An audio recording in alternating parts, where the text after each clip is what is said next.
बिस्मिल्लाहिर्रहमानिर्रहीम। मैं हूँ उस्मान, ऑनलाइन एकेडमी की जानिब से नए ट्यूटोरियल के साथ हाज़िर हूँ। तो दोस्तों, मैं आज इस क्लास में आपको एडोब फोटोशॉप के मतलब कुछ थोड़ा सा इंट्रोडक्शन करवाऊँगा कि एडोब फोटोशॉप को किस तरह इस्तेमाल किया जाता है। तो ये हमारा नया ट्यूटोरियल है और लेसन नंबर 1 होगा। तो इससे पहले अगर दोस्तों आपने मेरा चैनल अभी तक सब्सक्राइब नहीं किया तो सब्सक्राइब के बटन पर क्लिक करके सब्सक्राइब करें ताकि आपको हर आने वाली नई वीडियो की अपडेट मिलती रहे। तो लेट्स स्टार्ट करते हैं, अपने टॉपिक की तरफ बढ़ते हैं।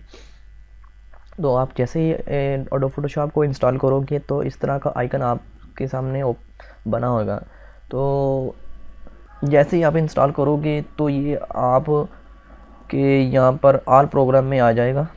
आप यहाँ पर जस्ट ऑल प्रोग्राम पर क्लिक करोगे तो ये यहाँ पर भी क्लिक करोगे तो ओपन कर सकते हो इसे। तो जस्ट यहाँ पर क्लिक करोगे तो ये आपके सामने ये ओपन हो जाएगा। जैसे ये ओपन होगा तो इसका पेज डायरेक्ट ओपन नहीं होगा। ये एक्चुअली जितने भी ये ग्राफिक के सॉफ्टवेयर हैं तो इसे ओपन करते हैं तो इसका पेज खुद ओपन करना पड़ता है। तो ये आपसे पूछेगा कि कितने साइज़ का आपने पेज क्रिएट करना है। तो पेज क्रिएट करने के लिए आप यहाँ पर फाइल के मेन्यू में जाओगे तो न्यू की कमांड पर आपने ओके कर देना। तो ये आपके सामने इस तरह का एक बॉक्स ओपन हो जाएगा। तो इसकी सेटिंग करनी चाहो तो कर सकते हैं। सबसे पहले नेम, अगर आप अपने पेज का जो भी नेम देना चाहो तो यहाँ से नेम दे सकते हो। तो यहाँ पर जो नेम है वो अनटाइटल के नाम से है। उसके बाद आप यहाँ पर पेज, जो भी पेज आप यहाँ पर देना चाहो, पेज का साइज़, तो यहाँ पर पेज का साइज़ दे सकते हो ये। तो जब आप ओपन करोगे तो ये कस्टम पर होगा, यानी कि बाय डिफ़ॉल्ट ये कस्टम पर होता है।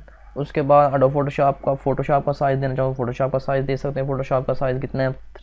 7/5, रेजोल्यूशन 72। तो उसके बाद लेटर साइज़ दे सकते हो आप। लेटर साइज़ का साइज़ है 8.5/11। लीगल साइज़ दे सकते हो, लीगल साइज़ है 11/14। जो भी आपने साइज़ देना हो यहाँ से दे सकते हो। टैबलॉइड साइज़ दे सकते हो, इसका साइज़ है 11/17। तो जो भी आपने यहाँ पर जो भी आपकी रिक्वायरमेंट होगी तो उस हिसाब से आप यहाँ पर पेज क्रिएट कर सकते हो। तो 2/3 बेसिकली होता है विजिटिंग कार्ड के लिए, 4.6 शादी कार्ड वगैरह के लिए होता है। दूसरे मुख्तलिफ पेज हैं यहाँ पर, तो आप यहाँ पर सेलेक्ट करके ओपन कर सकते हो। तो नीचे जो साइज़ हैं ये वेब बैनर के लिए होते हैं, पैनाफ्लेक्स के लिए होते हैं, मुख्तलिफ डिज़ाइन है यहाँ पर। तो आप यहाँ से जस्ट क्लिक करके अपने हिसाब से वो पेज ओपन कर सकते हो। उसके अलावा आप यहाँ पर खुद भी पेज का साइज़ दे सकते हो, जितना चाहो दे सकते हो। मैं जस्ट यहाँ पर वैसे ही समझाने के लिए आपको 10 कर देता हूँ। तो अपने हिसाब से आप विड्थ 10, हाइट जितनी देनी हो दे सकते हो। उसके अलावा यहाँ पर आप इसके अलावा जो आप साइज़ ओपन कर रहे हो तो वो इंचेस में ओपन करना है, पिक्सल में ओपन करना है, सेंटीमीटर, मिलीमीटर, पॉइंट्स। तो नीचे मुख्तलिफ ऑप्शन है तो उसमें आप ओपन कर सकते हो। तो मेरा ये इंचेस में है। नीचे भी यही हाइट अपने हिसाब से आप खुद भी दे सकते हो, यहाँ पे सेटिंग कर सकते हो इंचेस में, पिक्सल में, जिस में भी आपने सेटिंग करनी हो तो वो कर सकते हो। उसके बाद मेन रेजोल्यूशन होता है कि आपने कितना रेजोल्यूशन देना है अपने पेज को। तो रेजोल्यूशन से ये होता है कि आपकी क्वालिटी में फ़र्क पड़ता है। अगर कम हो रेजोल्यूशन तो कम क्वालिटी होती है, ज़्यादा हो तो ज़्यादा क्वालिटी होती है, यानी इसमें पिक्सल में इजाफा हो जाता है। तो मुख्तलिफ रेजोल्यूशन होते हैं हर पेज के। जैसे आपने डिज़ाइनिंग करनी हो तो उस हिसाब से अलग अलग रेजोल्यूशन दिया जा सकता है। तो ये बेसिकली 300 पर ये रेजोल्यूशन दिया जा सकता है फ़ोटो पर। तो अगर आप पैनाफ्लेक्स या कुछ और शादी कार्ड, विजिटिंग कार्ड, कुछ भी डिज़ाइन करोगे तो उसके अलग अलग रेजोल्यूशन आएगी। उसके बाद मोड में क्या है, मोड में बेसिकली कलर होते हैं, किस हिसाब से आपने कलर देने हैं। ये बिट मैप का कलर है कि आप बिट मैप से कलर कौन से देने को। बिट मैप में एक्चुअली ये पेंट ब्रश के रिलेटेड होते हैं। उसके बाद ग्रे सेल यानी असल में ये ब्लैक वाइट कलर होता है, तो इसमें ये ओपन होगा। उसके बाद ये RGB कलर, RGB यानी कि रेड ग्रीन ब्लू होगा। और सियान मैजेंडा येलो काला, तो लैब कलर। इन दोनों में फ़र्क ये है कि RGB और सियान मैजेंडा में ये फ़र्क है कि आप RGB में गोल्डन कलर बना सकते हो और सियान में आप गोल्डन कलर क्रिएट नहीं कर सकते। मसलन आप कोई भी ज्वेलरी या गोल्डन चीज़ें आपने प्रिंट करनी है तो वो RGB कलर आप सेलेक्ट करोगे तब भी वो गोल्डन कलर क्रिएट होगा, अदरवाइज़ नहीं होगा। अगर सियान मैजेंडा आप सेलेक्ट करके गोल्डन कलर को प्रिंट करोगे तो वो गोल्डन कलर नहीं होगा, वो कोई और ही कलर बन जाएगा, ब्लैक में चले जाएगा थोड़ा सा।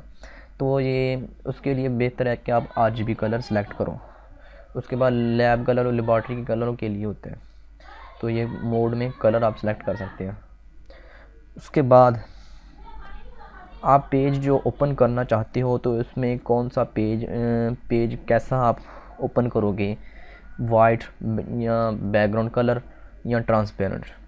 तो हम बेसिकली यहाँ पर ज़्यादातर यूज़ करते हैं वो वाइट होता है और ट्रांसपेरेंट कलर यूज़ करते हैं। वाइट में वाइट कलर होगा पीछे, बैकग्राउंड कलर में पेज में जो भी कलर करने हो तो वो जहाँ से कलर कर सकते हो। ट्रांसपेरेंट में आप पीछे जो भी बैकग्राउंड होगा वो साफ़ होगा, बिल्कुल साफ़ होगा, कुछ नहीं आएगा। तो जस्ट मैं यहाँ पर वाइट करता हूँ, तो इसका साइज़ मैं ले लेता हूँ 4/6 ले लेता हूँ आपको समझाने के लिए। तो रेजोल्यूशन 300। तो RGB कलर यहाँ पर ओके करते हैं तो हमारे सामने ये पेज ओपन हो जाता है। ये हमारा पेज है। तो पेज को ओपन करने के बाद सबसे मेन चीज़ है यहाँ पर जो पैनल बने होते हैं इनका यूज़ किस तरह करना है।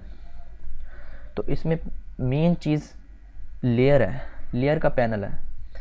तो आपने यहाँ पर ये नोट करना है कि जब भी आप यहाँ पर कोई भी चीज़ क्रिएट करना चाहो, कुछ भी बनाना चाहो, कोई भी डिज़ाइनिंग करना चाहो, लोगो डिज़ाइन करना चाहो, तो आपने अलग अलग लेयर में काम करना है, अलग अलग लेयर में काम करना है। मसलन मैं अगर रेक्टेंगुलर का टूल यूज़ करता हूँ तो उसके लिए अलग लेयर पहले क्रिएट करनी। लेयर क्रिएट करने कैसे कर सकते हैं, तो हमारे सामने ये आइकन बना होता है लेयर का, क्रिएट ए न्यू लेयर। तो यहाँ पर जस्ट क्लिक करोगे तो हमारे सामने ये इस तरह का लेयर ओपन हो जाएगा। अगर इस लेयर में काम कर लिया, दूसरा ऑब्जेक्ट ओपन करना है, दूसरा यानी कि डिज़ाइन करनी है, तो अलग अलग लेयर में आप काम करोगे। ये लेयर 1 और लेयर 2 हो गया। अगर आप चाहते हो कोई कि लेयर 1 मुझे नहीं चाहिए, इसकी ज़रूरत नहीं है, तो आप साथ ही डस्टबिन के ऑप्शन पर क्लिक करके डिलीट लेयर कर सकते हैं। तो मैं चाहता हूँ कि इसे मैं डिलीट कर दूँ तो ये डिलीट हो जाएगा। पूछ रहा है कि डिलीट द लेयर 1, तो आप यस कर दो तो ये लेयर 1 डिलीट हो जाएगी। तो उसके बाद मेन यहाँ पर जो लेयर होता है बैकग्राउंड लेयर, इस पर आपने हरगिज़ काम नहीं करना। आपने जब भी काम करना है न्यू लेयर पर काम करना है। तो यहाँ साथ इसे लॉक बना होता है कि आप यहाँ से चेंजिंग नहीं कर सकते। उसके अलावा ऊपर ये मेन्यू होते हैं, नीचे उसकी प्रॉपर्टीज़ आती हैं और साइड में टूल बार होते हैं आपके। जैसे भी आपने टूल यूज़ करने हैं, जैसा भी आपने ऑब्जेक्ट यूज़ करना है उस हिसाब से आपने यहाँ पर अपने टूल यूज़ करने होते हैं। इन टूल में कुछ में ये एरो की का निशान बना हुआ है, तो कुछ में एरो की का निशान नहीं बना हुआ। इसका मतलब क्या है? इसका मतलब ये है कि इसके अंदर मज़ीद ऑब्जेक्ट और टूल हैं। तो जिनकी वजह से हम काम कर सकते हैं। इसे कैसे ओपन करेंगे, जस्ट मैं यहाँ पर क्लिक करता हूँ, तो आपने यहाँ पर क्लिक कर ही रखना है, तो ये आपके सामने ओपन कर देगा। इसके अंदर हेलिंग ब्रश टूल है और पैच टूल है। उसके अलावा हर एक में जिसमें भी ये एरो की बनी होगी तो उसके अंदर मज़ीद टूल होंगे। आपने जस्ट क्लिक कर ही रखना है, तो उसके अंदर जितने भी टूल होंगे वो ओपन हो जाएंगे। तो ये मेन्यू बार है, प्रॉपर्टी बार है और ये टूल बार है।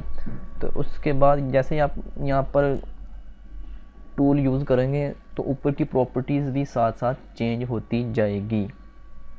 ये देखो, इसकी प्रॉपर्टीज़ अलग है, इसकी प्रॉपर्टीज़ अलग है, ये सब टूल की प्रॉपर्टीज़ अलग अलग होगी। उस हिसाब से आप काम कर सकते हो। तो आज के लिए इतना ही।